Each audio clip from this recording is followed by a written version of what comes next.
राधा स्वामी दयाल की दया, राधा स्वामी सहाय, राधा स्वामी।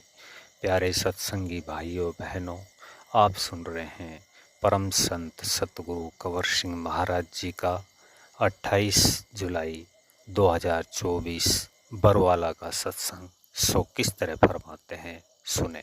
और दुनिया के दुखों को झेलता हुआ जब वो चला तो क्या उसको नहीं हुए कि दुख कष्ट नहीं हुए? जंगलों में गया, जमीन का सोना, टाइम पे कोई खाना नहीं मिलना, कहाँ राज करते हुए और राजाशाही ठाठ छोड़ के, जहाँ वक्त का खाना नहीं मिलता, नौकर जहाँ काम करते थे वहाँ कोई पानी पिलाना वाला नहीं, पैरों में जूती नहीं, तन पर कपड़ा नहीं, कितना कष्ट होगा। जिसने कभी देखे नहीं वो तो बर्दाश्त कर सकता, जिसने इन चीजों में पड़े ही नहीं वो बर्दाश्त कर लेगा, लेकिन जिसने सुख भोगे वो कैसे कर लेगा? तो इसलिए वो क्या होता है, उसका मन डावाडोल हो जाता है।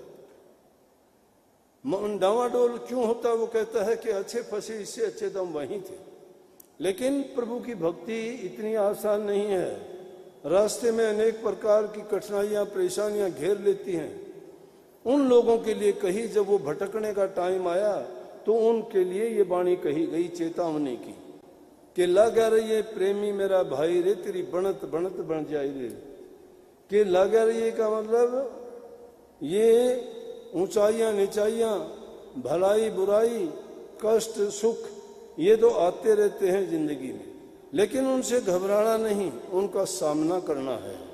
उस टाइम में धैर्य रखना है, उस टाइम में संयम बरतना है, उस टाइम में अपनी जांच करनी है कि मैं कहाँ तक इनको बर्दाश्त कर सकता हूँ। जो उसको बर्दाश्त कर जाता है वो पारस का बन जाता है। अगर सुनार की चोट ना उठे, अग्नि में उसको तपाता है तो उस तपन को ना उठे तो उसका गहना नहीं बन सकता। गहना नहीं बन सकता तो वही सोना इज्जत सम्मान नहीं पा सकता।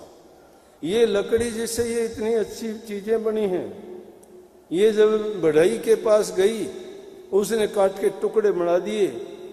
जब ये अगर जिसमें जान होती बोलती तो बढ़ई से झगड़ा करती कि मेरा सत्यानाश कर दिया, लेकिन इसने कुछ नहीं कहा। उसने इसको उस लकड़ी के टुकड़े बनाए, काट छील के इसको ऐसा बना दिया कि इज्जत पाती है वही लकड़ी। इसी प्रकार से इस जीव की भी घड़ाई होती है, इसको भी इसी तरह से भट्टी में पिघाड़ा जाता है। साधु सज्जन संत जन, सोना, साधु और सज्जन, ये तीन चीज ऐसी हैं, टूटने के बाद 100 बार टूट जाओ 100 बार जुड़ेंगे। सोना 100 बार टूट जाओ 100 बार गहने बनेंगे। सज्जन पुरुष 100 बार बिगाड़ हो जाओ फिर भी सज्जन रहेगा, वो बुराई नहीं करेगा, अच्छा करेगा। और संत जन चाहे 1000 बार उनके साथ कुशाई हो, लेकिन जब भी उनके पास जाओगे वो वैसे के वैसे होंगे। लेकिन करड़ा जो कुम्हार का बनाया हुआ बर्तन घड़ा होता है, वो टूटने के बाद उसका दोबारा कुछ नहीं बनता,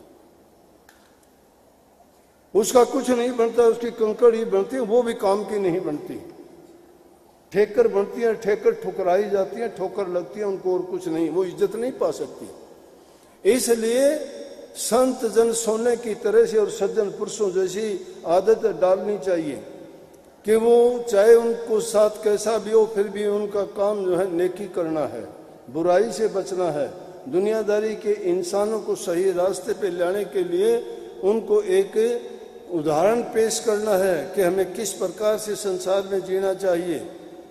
मन, वचन और कर्म तीनों प्रकार से इंसान को पवित्र, अच्छा, सच्चा बनना पड़ता है, जब जाके कहीं प्रभु भक्ति के रास्ते पर चलने लायक बनता है।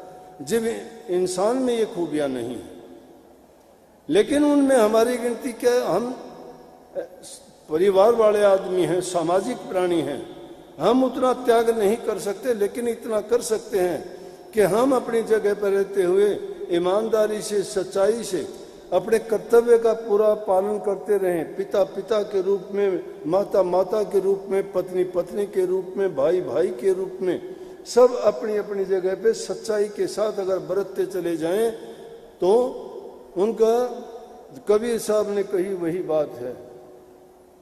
क्या कहते हैं कबीर साहब? कबीर साहब कहते हैं आजा रे खिलाड़ी तन खेल रे खिलाऊं, छोड़ दे कपट एक सीख समझाऊं, बताऊं तिरने की तदबीर, मन मार सूरत ने डांटो रे घर बैठे बनो फकीर। मन को मार सूरत को डांटो, घर बैठे फकीर बनो।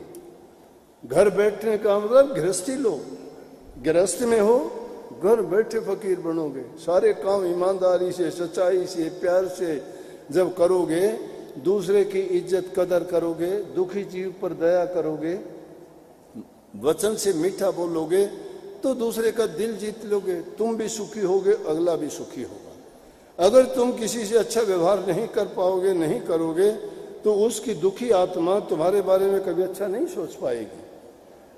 तो तुम किसी का दिल ना दुखाओ। अगर किसी का दिल दुखाते हो, उस दुखी मन से निकली हुई बद दुआएं तुम्हें बर्बाद कर देंगे। इसलिए जो कर सकते हो अच्छा करो, लेकिन सच्चाई के साथ, धैर्य ना खो, लगे रहो।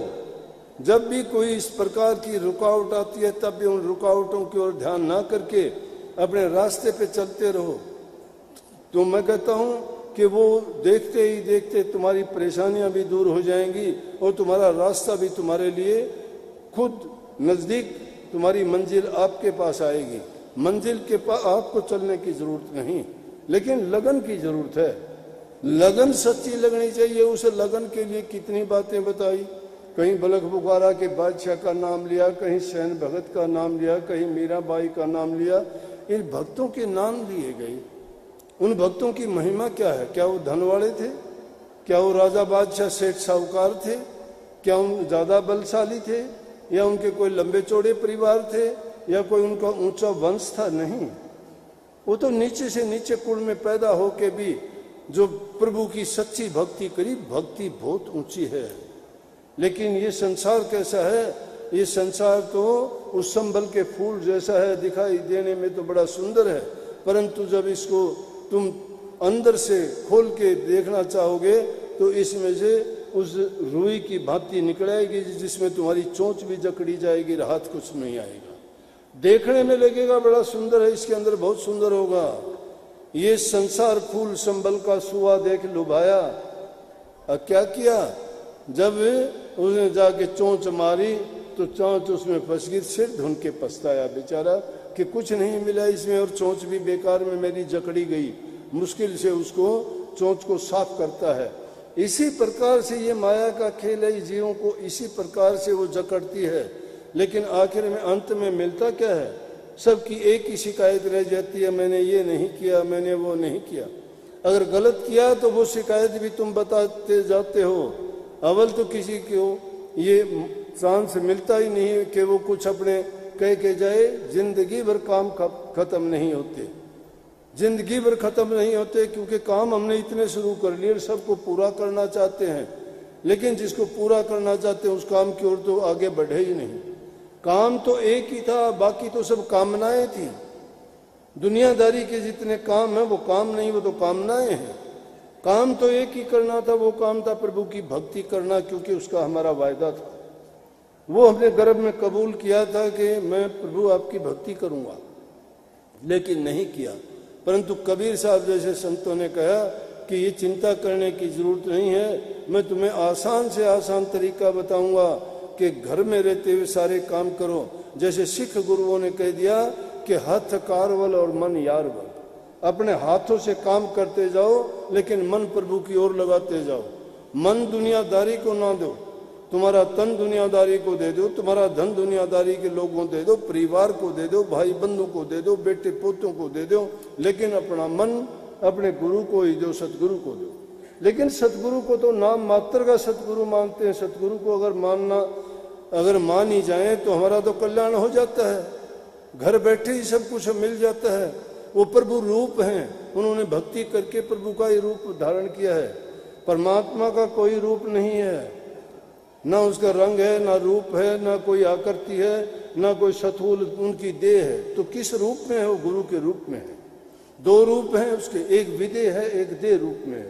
देह रूप में जो विदेह विराजता है वही है, लेकिन इस देह रूप में जिसने भक्ति करके वीडियो अच्छा लगा तो वीडियो को लाइक करें, चैनल को सब्सक्राइब करें, ज़्यादा से ज़्यादा शेयर करें और कमेंट करें। सभी सत्संगी भाई और बहनों को राधा स्वामी।